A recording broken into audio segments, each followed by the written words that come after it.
Hi friends. अच्छा ये बताइए कि दुनिया को कौन चलाता है?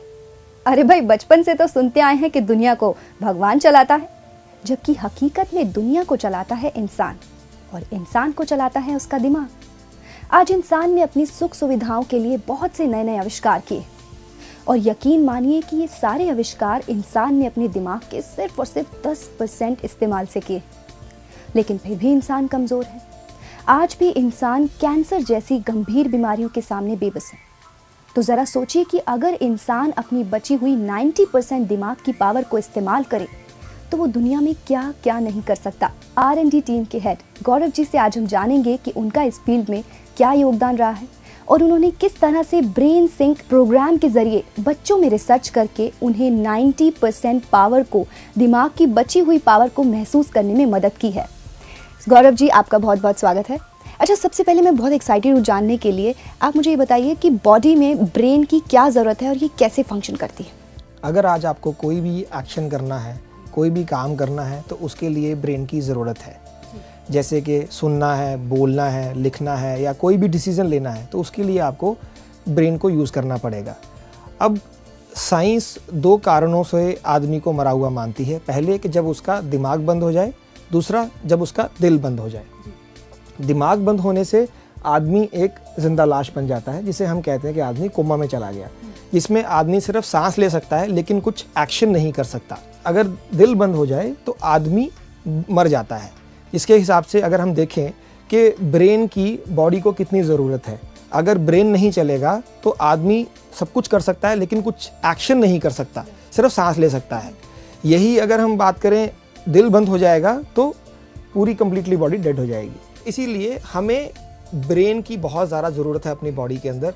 हेल्दी बॉडी को चलाने के लिए भी हमें एक हेल्दी ब्रेन चाहिए। अगर आपका ब्रेन हेल्दी नहीं होगा तो आप अपनी हेल्दी बॉडी को भी यूज़ नहीं कर पाएंगे। तो ये है ब्रेन की इम्पोर्टेंस क्या है हमारे बॉडी के लिए। अब बात करते हैं कि ब्रेन फंक्शन कैसे करता है। ब्रेन बेसिकली दो पार्ट्स में बटा हुआ होता है। ये दोनों पार्ट काम एक साथ करते हैं लेकिन दोनों के फंक्शन अलग अलग होते हैं। जैसे कि हमारी बॉडी में एक लीवर होता है, हार्ट होता है, किडनी होती है। इन सब के फंक्शंस अलग अलग हैं लेकिन ये मिल के ऑपरेट करते हैं। अगर इनमें से कोई भी एक पार्ट अगर ख़राब हो जाए या काम करना बंद कर दे या वीक हो जाए तो नहीं होगा, तो हमें सारे फंक्शंस को यूज़ करने में दिक्कत होती है। उसी तरीके से अगर आपके ब्रेन का लेफ़्ट पार्ट या राइट पार्ट, दोनों में से कोई भी पार्ट अगर वीक हो जाए तो पूरे ब्रेन को काम करने में दिक्कत होती है। तो इसीलिए हमें लेफ़्ट और राइट पार्ट, दोनों पार्ट्स को एक बराबर से नर्चर करना पड़ता है, दोनों की देखभाल प्रॉपर करनी पड़ती है। ओके। अब हम बात ये करते हैं कि लेफ़्ट और राइट पार्ट करते क्या है। तो इनको समझाने के लिए मैं एक एग्जाम्पल का यूज़ करता हूँ। जैसे कि मान लीजिए आपने इंग्लिश मूवीज़ में एक बड़ा शिप देखा होगा जिसमें एक कैप्टन होता है और नीचे बोट के नीचे लोग होते हैं जो चप्पू चला रहे होते हैं। तो कैप्टन क्या करता है, कैप्टन मान लीजिए कि आपका लेफ़्ट ब्रेन है और जो नीचे चप्पू चला रहे हैं लोग वो आपका राइट ब्रेन है। तो कैप्टन जैसे ऑर्डर्स देगा नीचे वाले लोगों को वैसे ही उसको एग्जीक्यूट करना पड़ेगा। जैसा वो बोलेगा शिप वैसे ही चलेगी। अब मान लीजिए कैप्टन जब परफॉर्मेंस दे रहा है, समुद्र में एक तूफान आ गया, तो उस टाइम क्या होता है कि कैप्टन को अपनी पेशेंस बनाए रखनी पड़ती है और उस समुद्र में से तूफान से निकलने के लिए उसको दिमाग लगाना पड़ता है। वो रास्ता बनाता है, डिसाइड करता है कि कैसे उस रास्ते से मैं बाहर निकलूँगा, और जैसे वो डिसाइड करता है उसी की एग्जीक्यूशन नीचे वाले लोग उसके हिसाब से कर देते हैं। अब दो चीज़ें इसमें सबसे इम्पॉर्टेंट चीज़ समझने वाली है कि जब समुंदर में तूफान आता है उस टाइम कैप्टन के लिए बहुत ज़रूरी हो जाता है कि वो पेशेंस बनाए रखे। क्यों? क्योंकि उसे एक आइडिया निकालना है कि बाहर कैसे निकले। जो नीचे के जो डेक में लोग बैठे हुए हैं उनके लिए भी पेशेंस बनाए रखना बहुत ज़रूरी है। कैप्टन ने तो आइडिया निकाल लिया लेकिन नीचे वाले लोगों को डाउट हो रहा है कि जो कैप्टन बोल रहा है वो गलत है, इससे शिप बाहर नहीं निकलेगी, और मन में एक डाउट पैदा हो गया है उनके। तो वो क्या करेंगे, 3 बार चप्पू चलाने से पहले सोचेंगे कि मैं चलाऊं कि ना चलाऊं, कहीं ये हमें भी डुबवा देगा नीचे, सबसे पहले तो हम ही डूबेंगे, ये तो ऊपर बैठा हुआ है। तो इसमें क्या होता है कि वो लोग कैप्टन पर डाउट करना शुरू कर देते हैं और अपना काम भी छोड़ देते हैं, जिस केस में शिप के डूबने के चांसेस और भी ज़्यादा बढ़ गए हैं। क्या कमाल का एग्जाम्पल दिया है दर्शकों को, मुझे लगता है मैसेज मिल गया होगा। तो मुझे ये बताइए कि इस कहानी में आपने राइट ब्रेन किसे कहा है और लेफ्ट ब्रेन किसे कहा? अब इसमें अगर एक और डिटेल की बात करें तो लेफ्ट ब्रेन जो है वो आपका कैप्टन है बेसिकली, और जो राइट ब्रेन है वो आपका डेक में नीचे लोग हैं। तो इसीलिए लेफ्ट ब्रेन हमें आइडियाज़ निकाल के देता है और राइट ब्रेन उस आइडियाज़ पे इम्प्लीमेंट करने के लिए या चलने के लिए काम आता है, एग्जीक्यूट करने के लिए काम आता है। इसीलिए कहते हैं कि लेफ्ट ब्रेन जो है वो स्ट्रेस में ज़्यादा काम करता है और राइट ब्रेन जब आप रिलैक्स्ड होते हो ज़्यादा काम करता है। स्ट्रेस में यही काम कर पाएगा, आइडिया यही निकालेगा। लेकिन अगर हम बात करें एग्जीक्यूशन की तो वो राइट ब्रेन ही करवा पाएगा, उसके बिना नहीं चलेगा। तो सर आपको क्या लगता है कि आज का जो करंट एजुकेशन सिस्टम है, क्या वो लेफ्ट और राइट ब्रेन दोनों को नर्चर करने में सक्षम है? आज का जो हमारा करंट एजुकेशन सिस्टम है वो हमें स्ट्रेस से डील करना ज़रूर सिखा रहा है, लेकिन उसको सॉल्व करना नहीं सिखा रहा है। आज आप कहते हैं कि बेटा आप किसी अनजान आदमी से बात मत करना, या बहुत ज़्यादा बेफजूल झगड़े में मत पड़ना, कोई अनजान आदमी मिले उससे थोड़ा हट के रहना, लड़ाई को अवॉइड करो। लेकिन अगर हम सच्चाई देखें तो आपको कभी ना कभी तो इन चीज़ों का सामना करना ही पड़ेगा लाइफ में, आप इनको अवॉइड नहीं कर सकते। कैप्टन समुंदर में जा रहा है लेकिन डर रहा है कि कोई तूफान ना आए, और वो भगवान से प्रार्थना कर रहा है कि कभी कोई तूफान ना आए, लेकिन ऐसा कभी हो ही नहीं सकता कि तूफान आए ना, कभी ना कभी तो उसको तूफान का सामना करना पड़ ही जाएगा। तो इसीलिए अगर वो सच्चाई को अवॉइड करके हमेशा डरता रहेगा तो कभी कामयाब नहीं हो पाएगा। हमारे लिए बहुत ज़रूरी है कि हम मुश्किलों से डरने की बजाय उनको सॉल्व करने में ज़्यादा ध्यान दें। इसीलिए हमें अपने राइट ब्रेन को हेल्दी करना बहुत ज़रूरी है, क्योंकि एंड ऑफ द डे मुश्किलों से बाहर निकालने का रास्ता लेफ्ट देगा, लेकिन उस पर चलने का रास्ता राइट देगा। और हम वो बच्चों को बचपन से ही उनके ऊपर चलने की प्रैक्टिस नहीं करवा रहे हैं या उनको ट्रेन नहीं कर रहे हैं उस चीज़ों के लिए। साइंस ने भी ये बताया है कि एक आदमी अपनी पूरी ज़िंदगी में सिर्फ 10% ब्रेन की पावर ही यूज़ कर पाता है। उसका कारण ये है कि वो सिर्फ मुसीबतों से बाहर निकलने का रास्ता ही निकाल पा रहा है, लेकिन जब रास्ता निकाल लेता है तो उस पर चल नहीं पाता। चलने का ना कारण ये है कि वो उसका राइट ब्रेन उतना हेल्दी ही नहीं है कि उसको सपोर्ट दे पाए। बेसिकली कैप्टन ने ऑर्डर दे दिया है लेकिन नीचे वाले लोग उसको एग्जीक्यूट नहीं कर पा रहे हैं। अगर हमें अपनी बाकी 90% पावर का यूज़ करना है तो हमें राइट ब्रेन को हेल्दी करना पड़ेगा। अच्छा सर, इसे आप और अच्छे तरीके से एक्सप्लेन करने के लिए कोई और अच्छा एग्जाम्पल दे सकते हैं? अब मान लीजिए कि 2 लड़के हैं, एक मोहित और एक आशु। आशु मोहित के पीछे बैठा है और उसको तंग कर रहा है। अब मोहित कब से आशु को बोल रहा है कि तू मेरे को तंग मत कर, लेकिन आशु अपनी जिद पे अड़ा हुआ है, उसको बार बार तंग कर रहा है क्योंकि उसको मज़ा आ रहा है उसको तंग करने में। अब मोहित परेशान होकर जब वो नहीं मानता है आशु, तो मोहित अपनी टीचर को जाके कंप्लेंट करता है कि आशु मेरे को बार बार तंग कर रहा है। तो टीचर के डांटने पे आशु थोड़ी देर के लिए रुक जाता है और मोहित को तंग करना बंद कर देता है। लेकिन जैसे ही ब्रेक दोबारा होती है, अब उसको मालूम पड़ गया टीचर घर चला गया, तो अब दोबारा उसको तंग करना शुरू कर देता है। अब यहाँ पे मोहित अपनी पेशेंस छोड़ जाता है और आशु को बहुत ज़्यादा पीटता है, इतना पीटता है कि उसको खून निकल जाता है उस बच्चे के। दोनों बच्चे घर चले जाते हैं।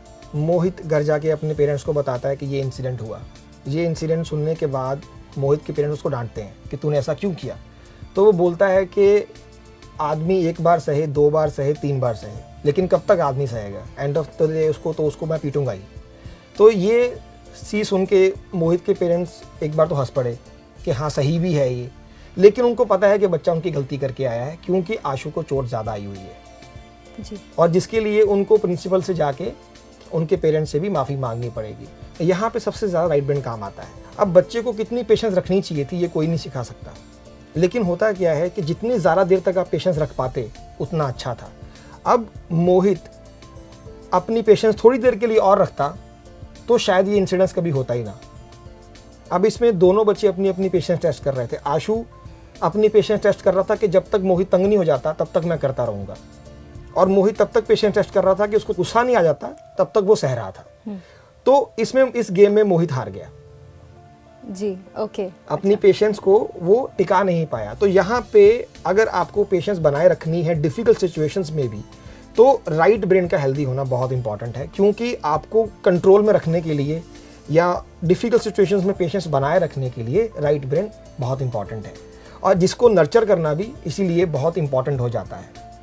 उसके बिना आप कई बार ऐसी चीज़ें कर जाओगे आउट ऑफ कंट्रोल होकर जो आपके लिए सही नहीं है। लोगों या बच्चों के दिमाग के राइट ब्रेन को यूज़ करने में या फिर हेल्दी रखने में कैसे मदद करता है? हमने एक ब्रेन सिंक प्रोग्राम डिज़ाइन किया है जो करंट एजुकेशन सिस्टम से बिल्कुल हटके है। ये प्रोग्राम क्या करता है कि दोनों पार्ट्स को एक साथ नर्चर करने में हेल्प करता है। जैसे कि अगर हम देखें जो हमारा पढ़ाई चल रही है बच्चों की अभी, वो लेफ़्ट ब्रेन को ज़्यादा डेवलप करती है, तो इसलिए इस प्रोग्राम में हम ज़्यादा फोकस रखते हैं राइट ब्रेन के ऊपर। राइट ब्रेन डेवलप करने के लिए क्या करना पड़ता है कि आपको खुश रहना पड़ता है। बड़ा शॉकिंग लगता है सुन के, लेकिन अगर आप खुश रहेंगे, रिलैक्स रहेंगे, तो आपका राइट ब्रेन अपने आप डेवलप होना शुरू हो जाता है। तो इसमें हम क्या करते हैं, हमारा 1-2 दिन का वर्कशॉप होता है जिसमें हम बच्चों को खूब नचाते हैं, वो खूब डांस करते हैं, खूब मस्ती करते हैं। 48 घंटों तक हम बच्चे को एकदम रिलैक्स फील में ले आते हैं कि उसके ऊपर को जो भी स्ट्रेस है वो सब निकल जाएगा। जैसे कि मान लीजिए अगर आप डांस कर रहे हैं, साथ में स्ट्रेस ले रहे हैं, वो पॉसिबल नहीं है। आप डांस करोगे तो बाय डिफ़ॉल्ट स्ट्रेस आपका रिलीज़ हो जाएगा। सेम चीज़ से हम dancing exercises, brain exercise and different exercises से बच्चों के ब्रेन को रिलैक्स करते हैं। रिलैक्स करने के बाद एक म्यूज़िक थेरेपी दी जाती है जिससे ब्रेन और रिलैक्स्ड फील करता है। जैसे कि अगर आप टेंस्ड हैं तो कई बंदे म्यूज़िक सुनना पसंद करते हैं उसके लिए। तो इस तरह से पूरा ब्रेन जब रिलैक्स हो जाता है तो आपके ब्रेन के अंदर एक पावर आ जाती है।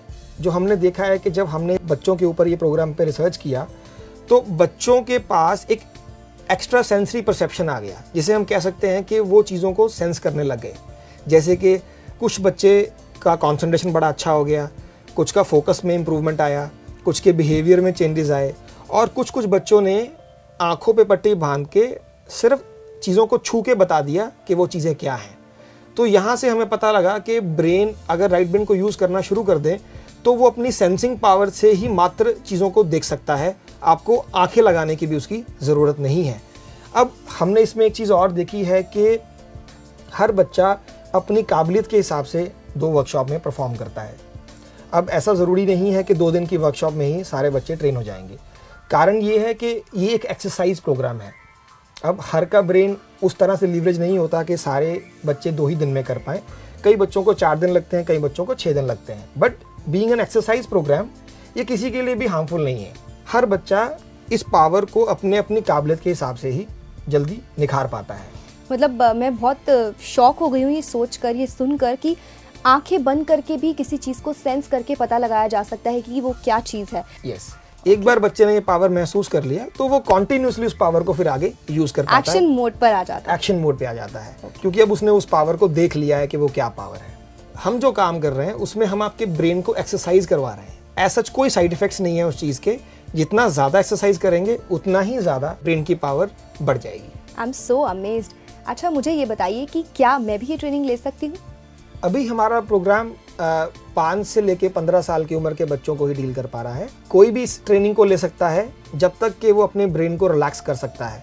बड़ों में दिक्कत ये होती है कि हमें बहुत सारी चीज़ों की टेंशन हैं आज, जैसे मेरी नौकरी कैसे लगेगी, मैं पैसा कैसे कमाऊँगा, मेरे बच्चे कैसे पढ़ेंगे। तो ये बहुत सारी चिंताएं जो हैं हमारे ब्रेन को रिलैक्स होने में डिफ़िकल्टी बनाते हैं। तो बच्चे के ऊपर ये टेंशन ना होने की वजह से वो 2 दिन के अंदर जल्दी रिलैक्स हो पाता है और हम उस एक्टिविटी से उनको रिलैक्स कर भी पाते हैं। लेकिन अगर बड़े बंदे की बात करें, जैसे जैसे हमारी एज बढ़ती है, हमारी टेंशन इतनी बढ़ जाती हैं कि हम अपने ब्रेन को ना चाहते हुए भी रिलैक्स नहीं कर पाते। इसीलिए बड़े बंदों पे ये प्रोग्राम को इम्प्लीमेंट करने में डिफ़िकल्टी ज़्यादा होती है। हम इसके ऊपर काफ़ी रिसर्च कर रहे हैं कि कैसे इनको किया जाए, और आने वाले कुछ टाइम में हम एक्सपेक्ट कर रहे हैं कि वो चीज़ में हम सफल हो जाएंगे।